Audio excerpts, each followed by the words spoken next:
Okay,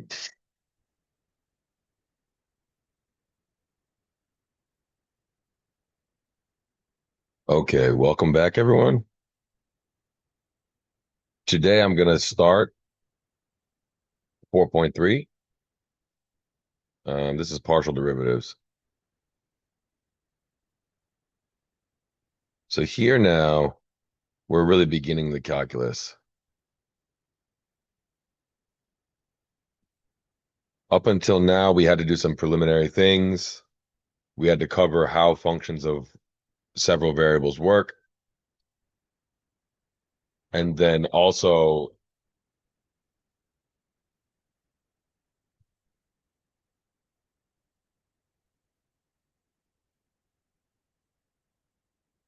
get through these basic ideas, how to take limits and continuity. All of that is pre-calculus. So if you think back, so kind of I'm going to use the word recall. So I want to think about Calculus 1 for a second. When you're first being introduced to differentiation, because there too, you would first have been shown functions, how functions behave, ideas like limits and continuity.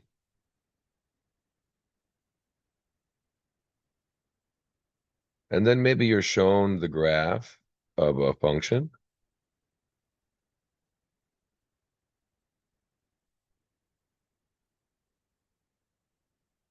And asked to think about the tangent line to that function at a given point, let's say at A.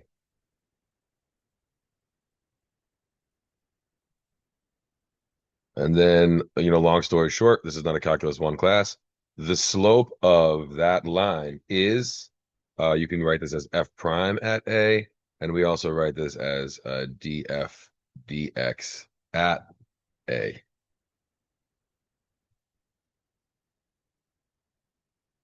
This is one of the two halves of calculus. There's differentiation and integration. This is a very important thing. It's got to be developed from the ground up. The way that they developed this was with an expression similar to, if not identical, sorry, wrong notation, identical to what I'm about to write. I'll take as h approaches 0.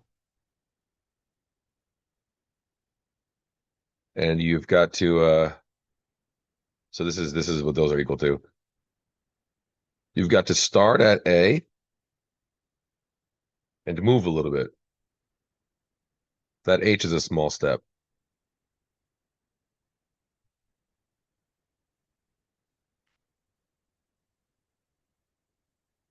Using a different color. What we're doing here is you're stepping to the right, let's say, a little bit by an amount h, and the function goes up by an amount. Well, it's up by an amount determined by the function f, and it's what I've just written, f of, I keep doing that with the x, a plus h minus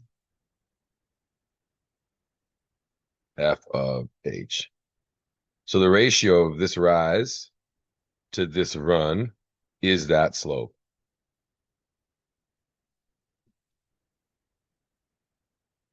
As h goes to 0, if that slope has a limit, then that slope is the derivative.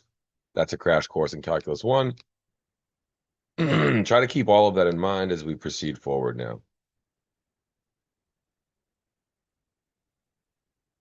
I'm going to just start by writing out definitions. So the first definition, we'll call it the partial derivative of f, some function f, let's just say for now of two variables, with respect to x is. So first things first, instead of the D that we usually use, they use this little kind of cursive, fancy little I'm not even sure what that is. It's a different kind of a D. Just to let your audience know you're taking partial derivatives. So that right there is the partial derivative of f with respect to x. Let's use a and b to go with a note similar to the notation that I just used. At a point a, b, or a comma b, or you know what, actually, let me just use x and y, is, and now here's the deal.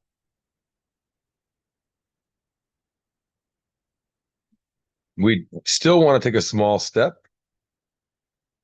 We call it h, but we only take it in the x direction.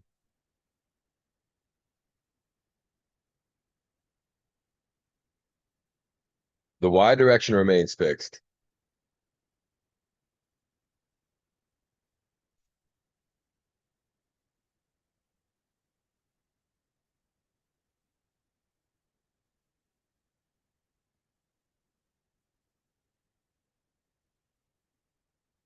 So you can see x and y over here. I've only changed the x direction. So again, this is assuming this limit exists. And then we'll do one more. And then and the can I do this one quicker? No. Okay, we'll just write it out. Partial derivative of f with respect to y is partial f, whoops, partial f, partial y. And now here, the small step we take is in the y direction.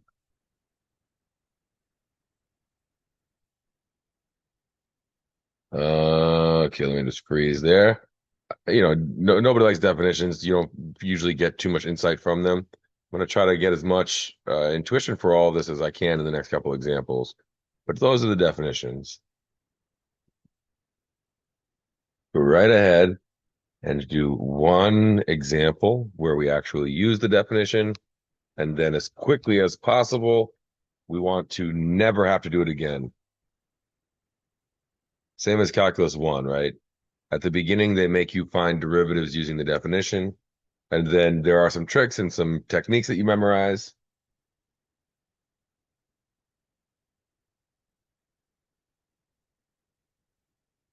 And we don't make you do it anymore. Okay, here's the function we're going to do. Since we're only going to do this one time, it might as well be a decently hard example so we can see all of the ideas play out. Minus 4x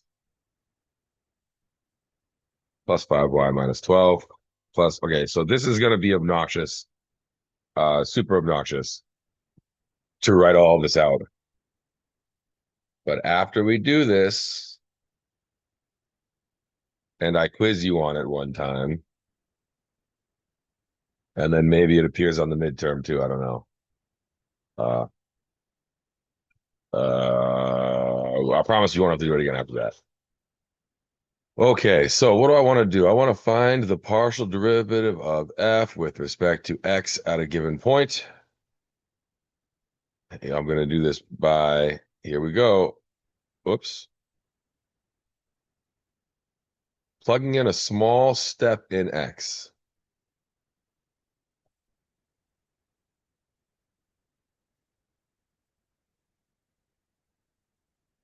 That's a small step for the first term.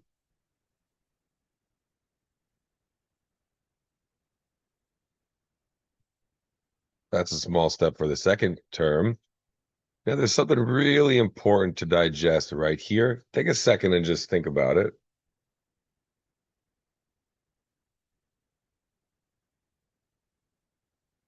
There's no dependence on x here. Nothing depends on x. A small change in x has no effect on this expression. It stays exactly the same.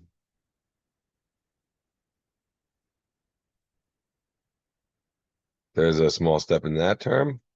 And then at the end, there are two more terms that also don't depend on x.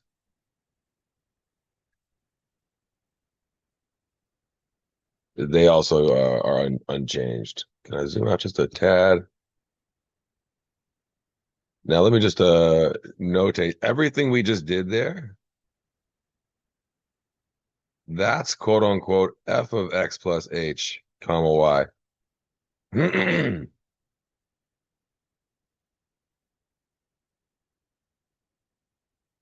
I want to keep everything on the screen, so I'm going to go down a line. But now what do we want next? The next part is supposed to be minus f of x comma y.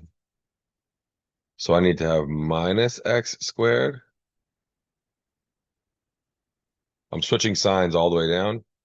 Plus 3xy minus 2y squared plus 4x minus 5y plus 12. Now this is all over one denominator, h. You can see what I meant by it's messy, or not messy, but complicated. It's just a lot. Okay, right off the bat, everything that didn't depend on x, so we can start with this 2y squared here, it didn't change, right? When we put in that small step in x, it didn't affect this. So if you look over here, those two terms are the same. They cancel out. Well, because one's a negative, obviously. Similarly for this 5y and this negative 5y, and then this negative 12 and this plus 12. So those guys are all out.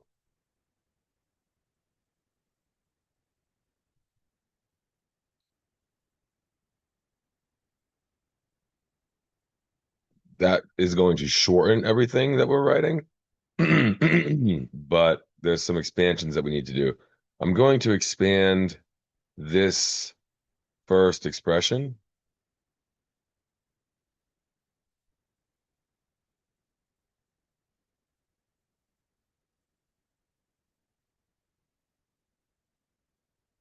And then I'm going to put this minus x squared next. Then I'm going to take this one here. We might as well expand this one.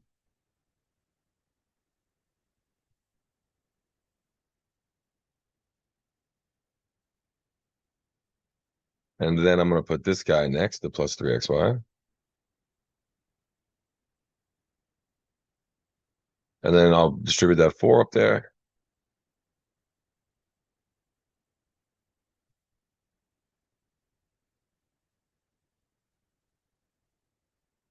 And now again, everything that doesn't depend on x, everything that doesn't depend on h will again disappear. Look, there's this x squared there. That's the part that didn't depend on h. That's the unchanged part. Those guys cancel. Same deal with that minus 3xy and the minus 4x.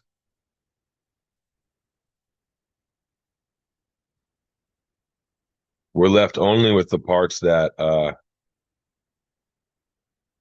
depend on h. I divide out the denominator where necessary. I get 2x plus h minus 3y minus 4. And I skipped, oops, sorry, I made a calculus mistake. Should have had this in there everywhere. And now when you take that limit, this h disappears. You end up with 2x minus 3y minus 4. That's the answer. Assuming I didn't make any mistakes. Let me just look. 2x minus 3y minus 4, yeah.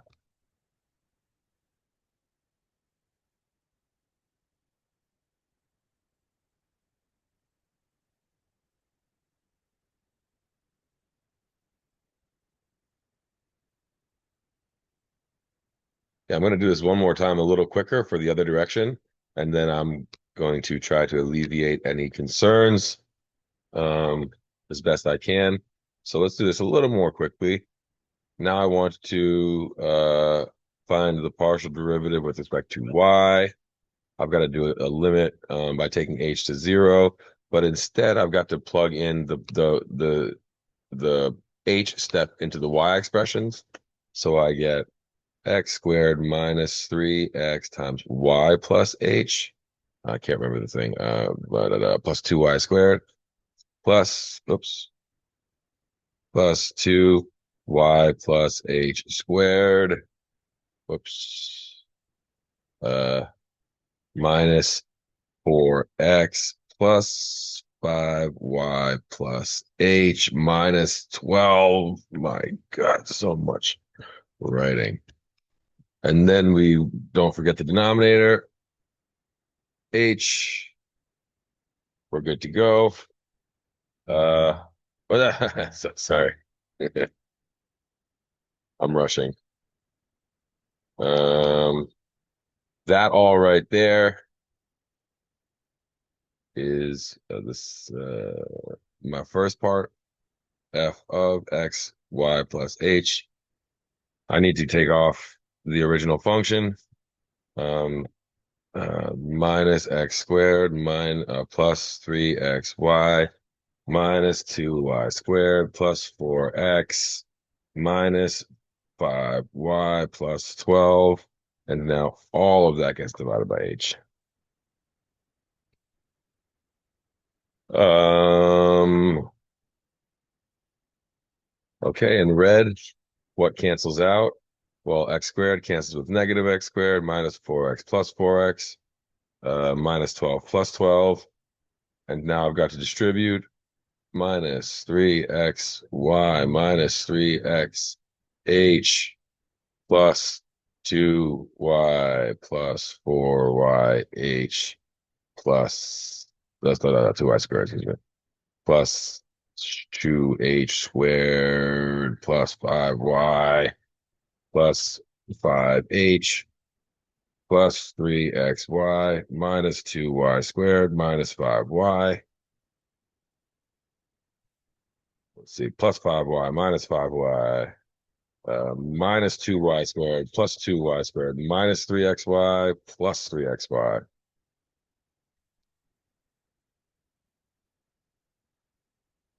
equals limit h approaches 0, minus 3x plus 4y plus 2h plus 5. Sorry, my handwriting is getting sloppy. That's a 4. The h again disappears in the limit. And this comes out to be minus 3x plus 4y plus 5. Let me check to make sure I didn't make any mistakes. Minus 3x plus 4y plus 5. Yeah. Okay. So that's correct down there. And that's correct right there. But in the interests of never having to do that again, let's think back just to the first bit where I was talking about the things with y. We saw that y staying fixed meant any terms not involving x just disappeared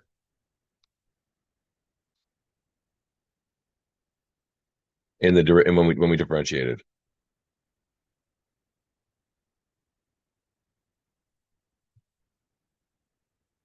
I'm gonna say this way. There's other ways you can try to present this information. This expression where we only move x, put it in quotes, fixes y. Therefore, y functions or behaves as a constant,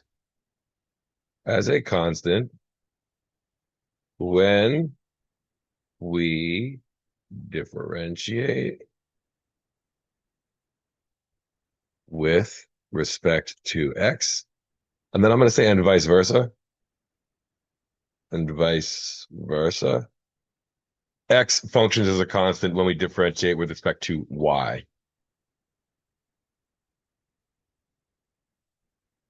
Let me show you why that's useful.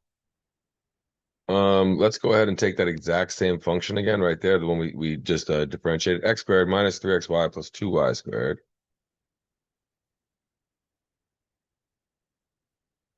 Minus 4x plus 5y minus 12. And now instead of doing everything we just did,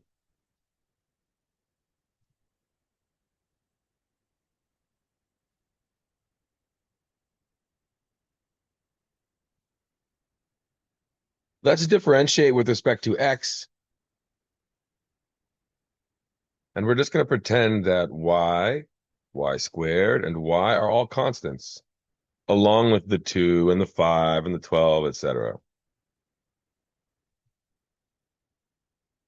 If this was one variable calculus and you were differentiating this expression here, first you would see the x squared, you would write 2x. My handwriting's terrible sometimes. Here, if you saw minus 3xy and y was a constant, the derivative of that would be 3y. Here, 2y squared, that's a constant, because y is a constant. Constants have a derivative of 0. Minus 4x, that's easy. Plus 0 plus 0. This comes out to be 2x minus 3y minus 4. Look at that. Much easier.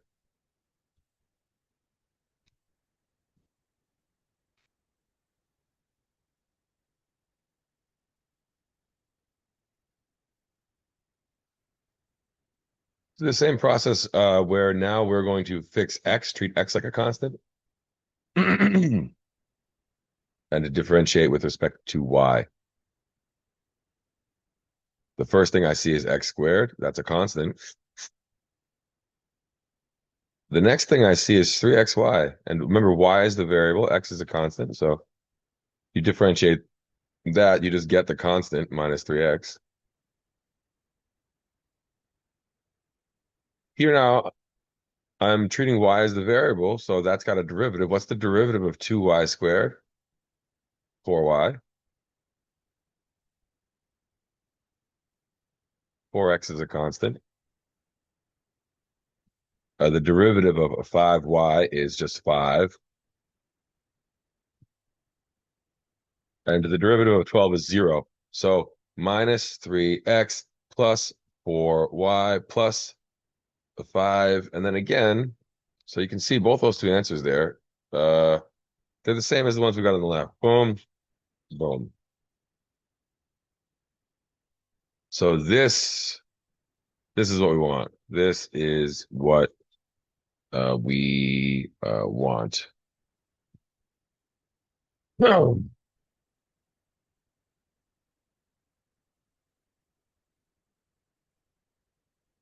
With this insight that we can just fix variables as constant, or we can treat fixed variables as constants and differentiate with respect to the standalone variable in the first case x and the second case y, that means from a technique perspective or a calculation perspective, we're not learning anything new. All the same old techniques, everything you've ever done with chain rule and product rule and all that stuff, trig functions, it all still applies with the understanding that you are only ever differentiating with respect to one variable at a time. Every other variable, because we could go up to 3 dimensions too, x, y, and z.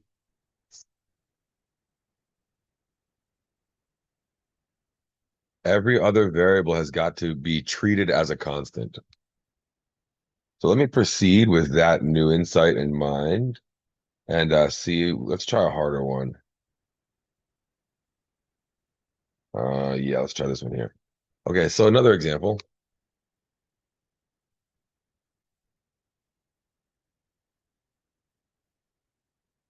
Let's go with a sine function, and x squared y minus 2x plus the 4.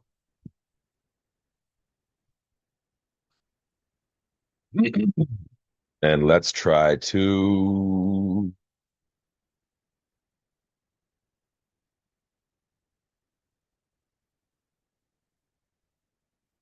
find the partial derivatives of this function with respect both to x and y.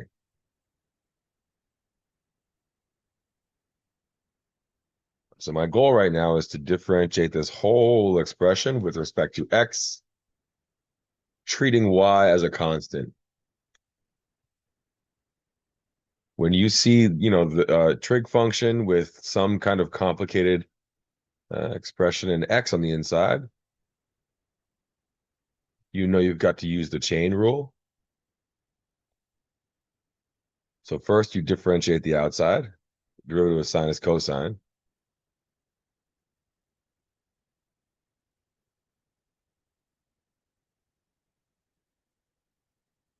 And then you multiply that by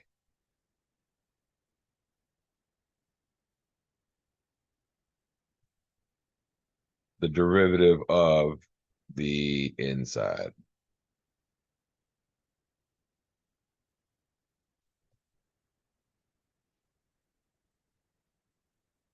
Exact same thing as if you were doing one variable calculus.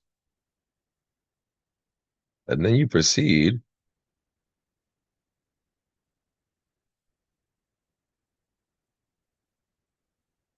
except now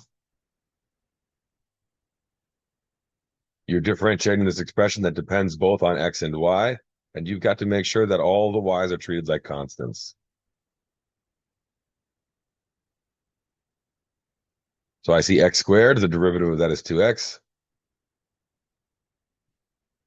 The y is just a constant. Minus 2x, the derivative of that is minus 2. Plus 4 disappears. And we're done.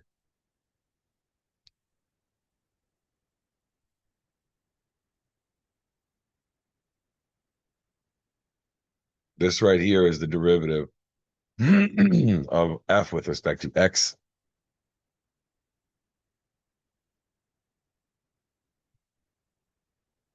Now I want to differentiate the same function a second time. Again, I must apply the chain rule. The derivative of the outside is cosine.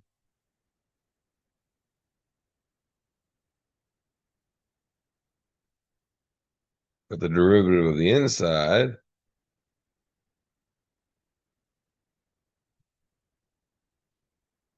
is going to come out different.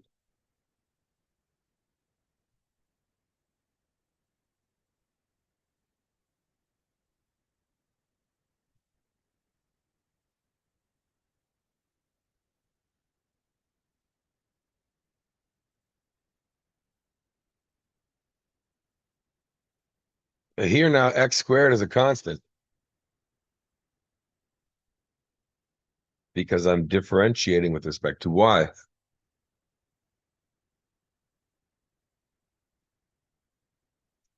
And now both of those are constants.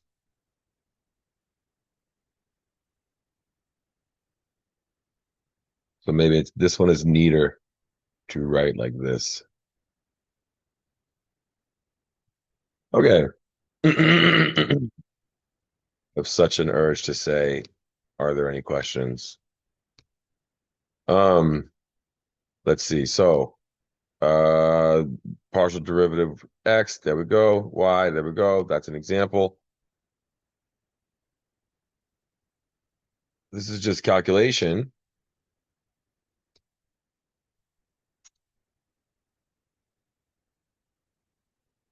There's maybe an underlying question.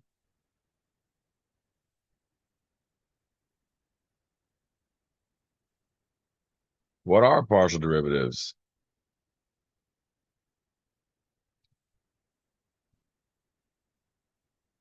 in 1D, in 1D, we just saw this. It's the slope of a tangent line.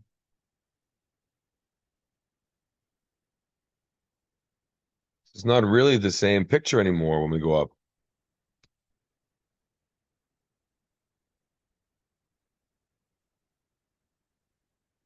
Why? I'm going to try to explain this with a sphere because, well, it's easy to draw. People have intuition for it. We've already seen it once this term. Let's go X, Y, and for the Z axis, we'll use the same sphere we used last time.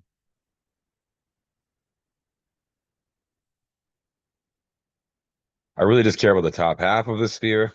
So let's go like this is 3 here.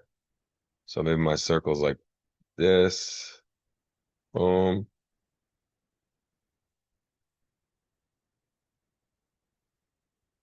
Whatever. And then 3 up. It's maybe right there. So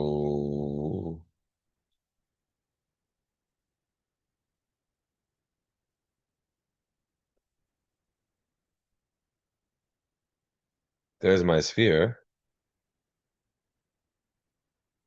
Let me put one line of latitude. Or no, now it looks silly. Two of them. Come on, baby. Go. So pleased with that. Okay, good enough.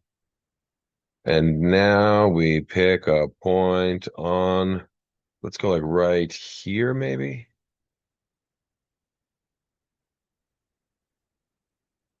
Okay, there's a few things to say about this point. One of them is that unlike in one dimension, we don't have a tangent line.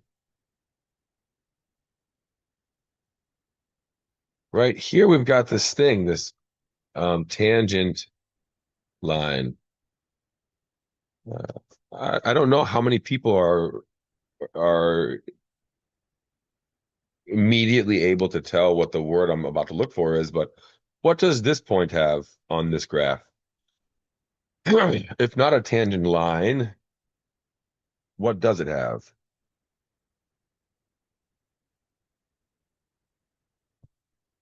Yes. Hopefully somebody thought it. It has a tangent plane. Not drawn like that. That's an ugly drawing. Let's try more like whatever. Yeah, it's kind of hard. No matter what, we're visualizing here, but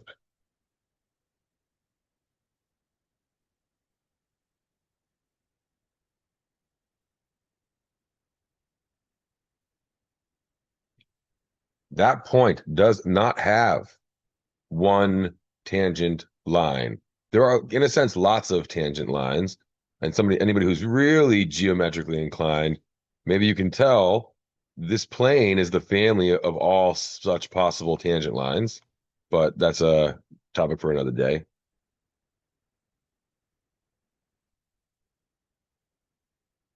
And so we can't say that the derivatives are, let's say, the slope of this tangent plane.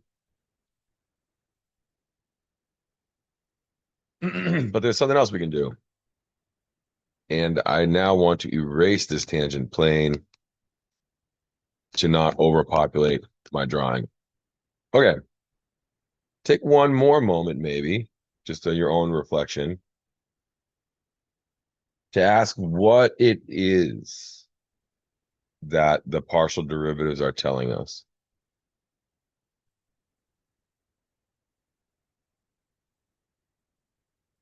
Okay, so I'm going to take that green dot and go down into the XY plane, maybe about right here.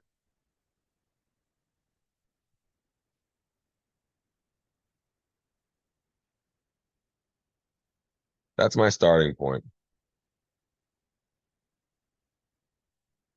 That green value there is F.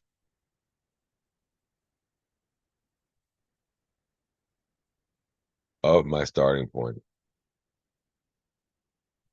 I'm going to vary the x coordinate only. I could go to the right. I could go to the left.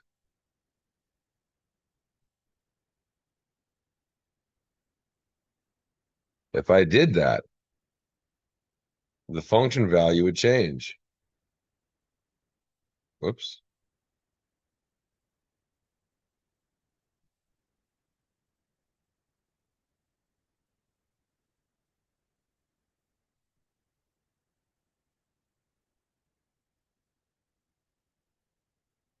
And I would see these values instead. What you're seeing is we're taking a plane and we're slicing into the sphere, right? Like if it was an orange, we're cutting the orange. And this blue curve that I've drawn here is the cross section where we cut the orange. And now there is a tangent line, and it's right there. Tangent line. I'm going to say this, tangent line for fixed y.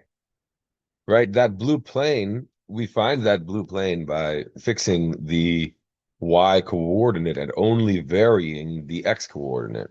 We get a nice little cross section. We've reduced the dimension. Now we have a curve instead of a surface. And that little blue curve there has a tangent line. And the slope of that tangent line is the derivative with respect to x of f at the given point, which in this case is negative, right? You can see uh, moving to the right from up there, you're going downhill, negative slope. And now with more colors, hopefully this won't become too overpopulated. I go to the same point, but I only vary the y coordinate.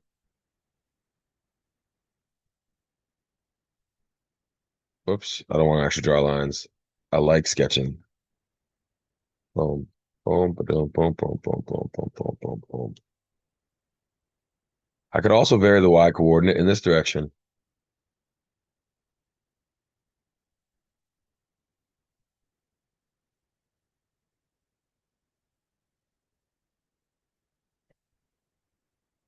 In any event, we are not changing the x coordinate.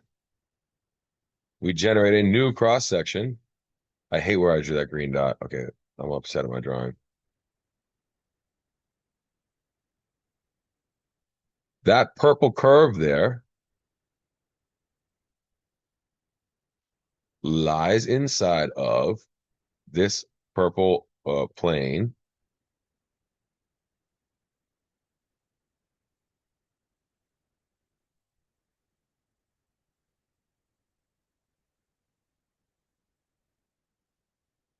Enough.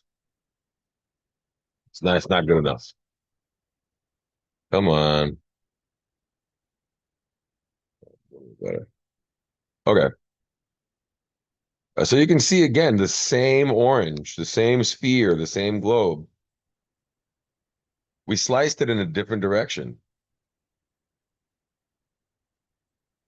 We got a different cross section. Correspondingly, we got a different tangent line. This one's closer to flat. It looks almost flat.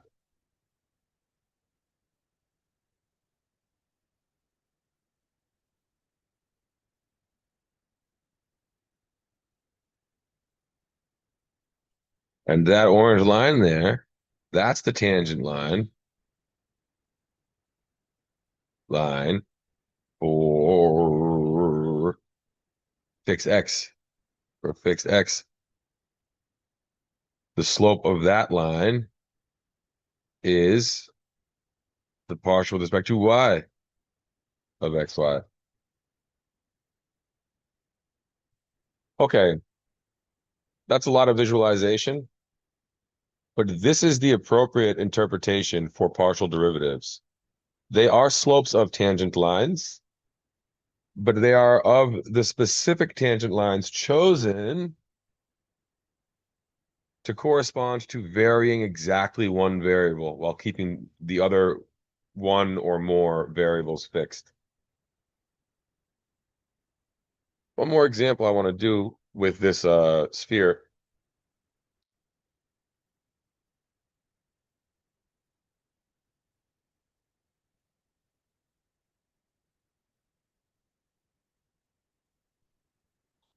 And it tells us this: use a contour map. Use a contour map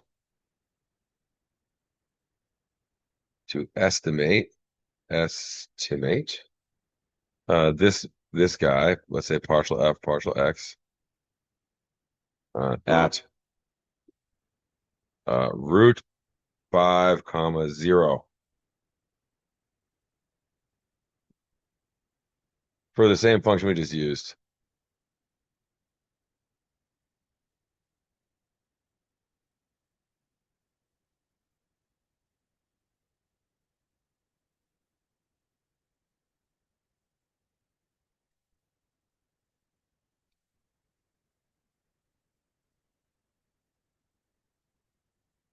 Oh, how are we gonna do this? Hopefully you guys have some practice with doing contour maps at this point. We want to think about the lines f of x, y equals 0, 1, 2, and 3. Those are the ones we used last time.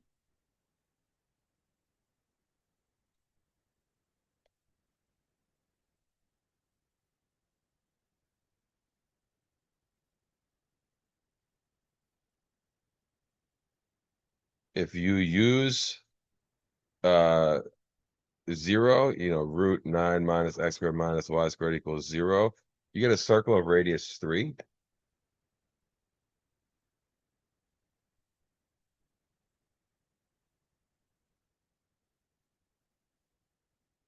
Let's call that c equals 0.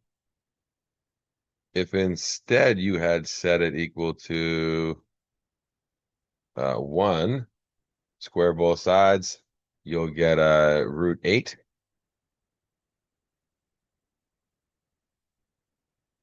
which is a little bit less than a 3.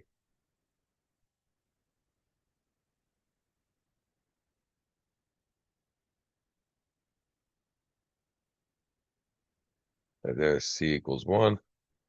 Uh, if you set it equal to 2, square both sides, you end up with root 5. This is much closer to the middle now.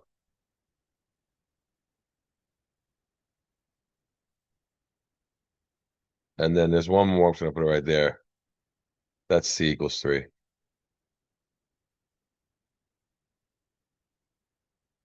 Okay, now what are they asking us to do? Let's go back up. They use a contour map to estimate this partial derivative at this given point. Where is the point that they have given us? Root 5, 0. It's got to be right there on that green curve. We know that that's a radius root 5. And they're asking us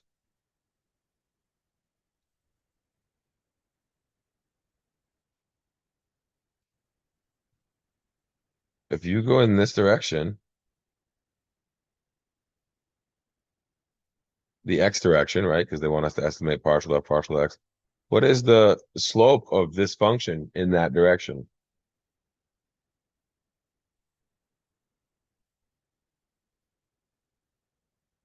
So there's a few ways you can do this. I'm kind of confused actually as to why they ask us to estimate as opposed to work it out. But you can tell that the slice, if you slice that orange, slice that globe right across the middle, you would see a circle of radius 3 for a cross section. And if this is root 5 here,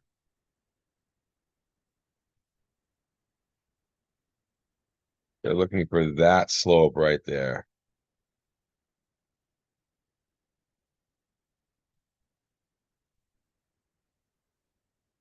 Oops.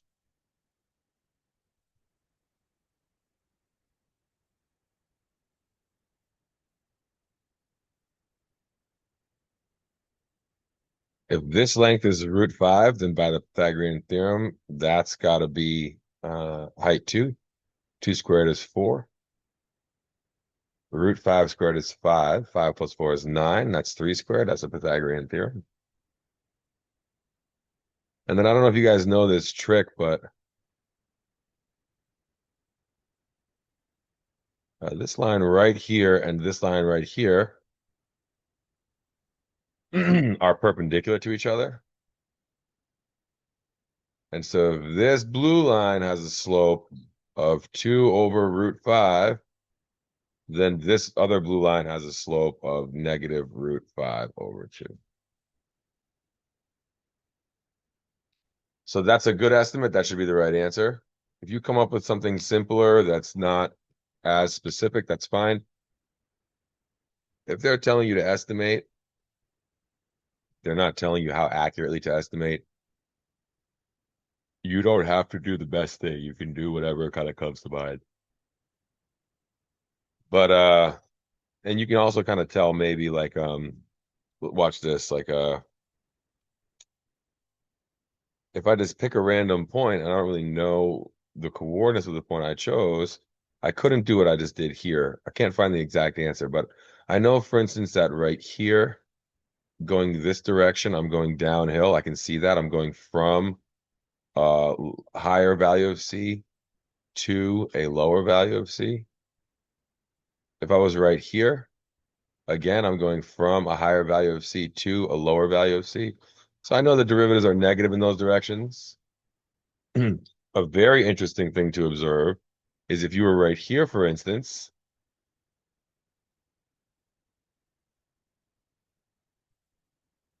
you are moving infinitesimally right along the curve, tangent to the curve.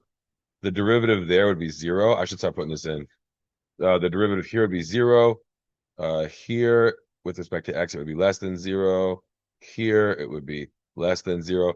And then maybe somewhere like right here, for instance, certainly greater than 0. Right? We're going from a lower value level curve to a higher one. A point like this, for instance, we're going uphill. Same deal. And then maybe you can tell everywhere on the left of the y-axis is uphill to the right. Everywhere to the right of the y-axis is downhill when we move to the right. And so that's why the partial derivatives on the right are negative. On the left, they're positive with respect to x, I mean. And 0 down the middle. The same thing is true symmetrically for the partial derivatives in y. They're positive below the x-axis and they're negative above the x-axis.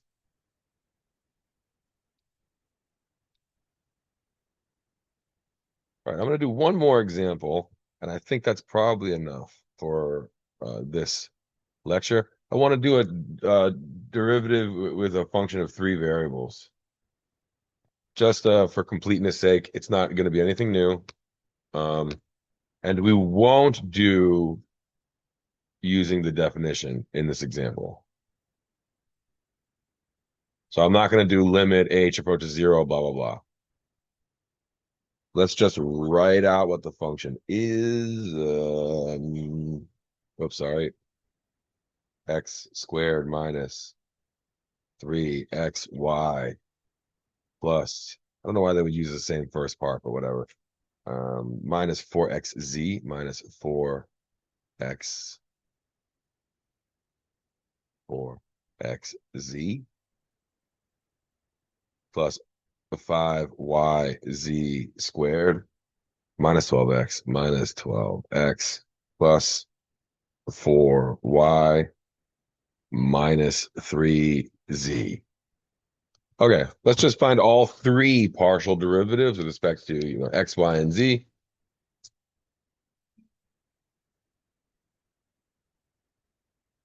One second.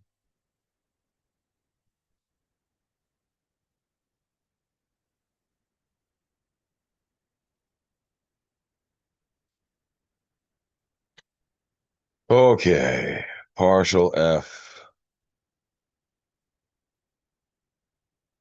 partial x. Going all the way down the line here. First, I see x squared. That is a function of x. Derivative is 2x. Then I see a function of x and y. I treat y like a constant. And I differentiate, I get minus 3y. Plus 2y squared. As far as x is concerned, that's a constant. So that differentiates to 0. The same deal here. The z is a constant. So is the 4. So I see minus 4z. Here now, y is a constant, z is a constant, z squared is a constant, 5 is a constant. I don't care. It's all constants as far as x is concerned. That differentiates to 0. And then we get the minus 12, and then a 0 and a 0.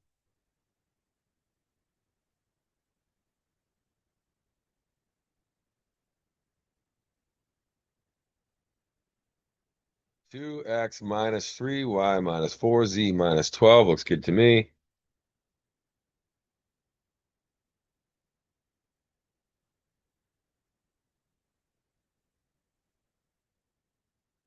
Let's proceed to y now. X squared is a constant as far as y is concerned. Minus 3xy, well, that x is a constant. We differentiate with respect to y, we get 3x.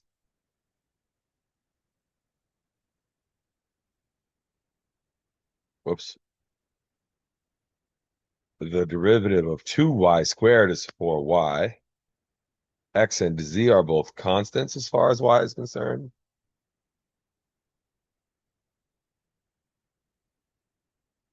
Z squared is a constant. 5 is a constant. We just get 5z squared.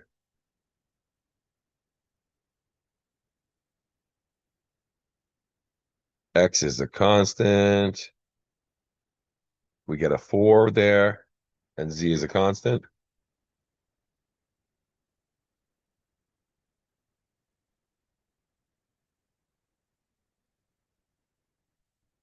Bam. Next up, last one.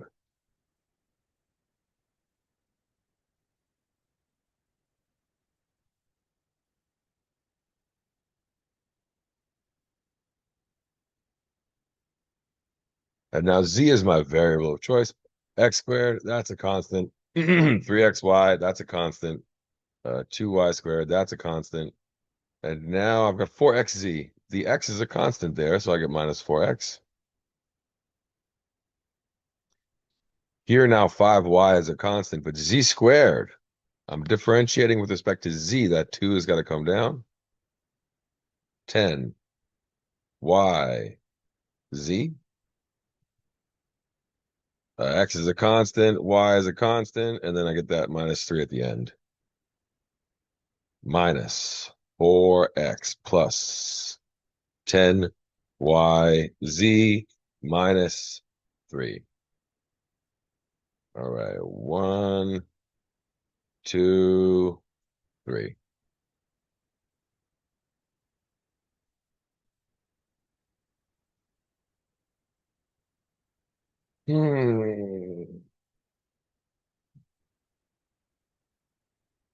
I think that, yeah, so that's good for first derivatives. If you go and look at 4.3, which is where this material comes from, it then continues to how you go about taking derivatives of higher orders. I suppose that is what we will cover next time. As always, please email me with questions. I will try to keep announcements frequent so that you're not feeling lost. Um,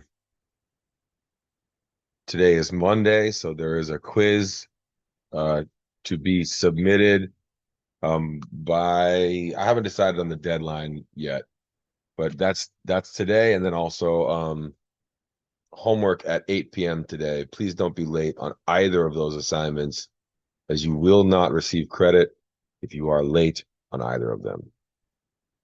And my first office hours are tomorrow, Tuesday, and there you guys have lab on Thursday.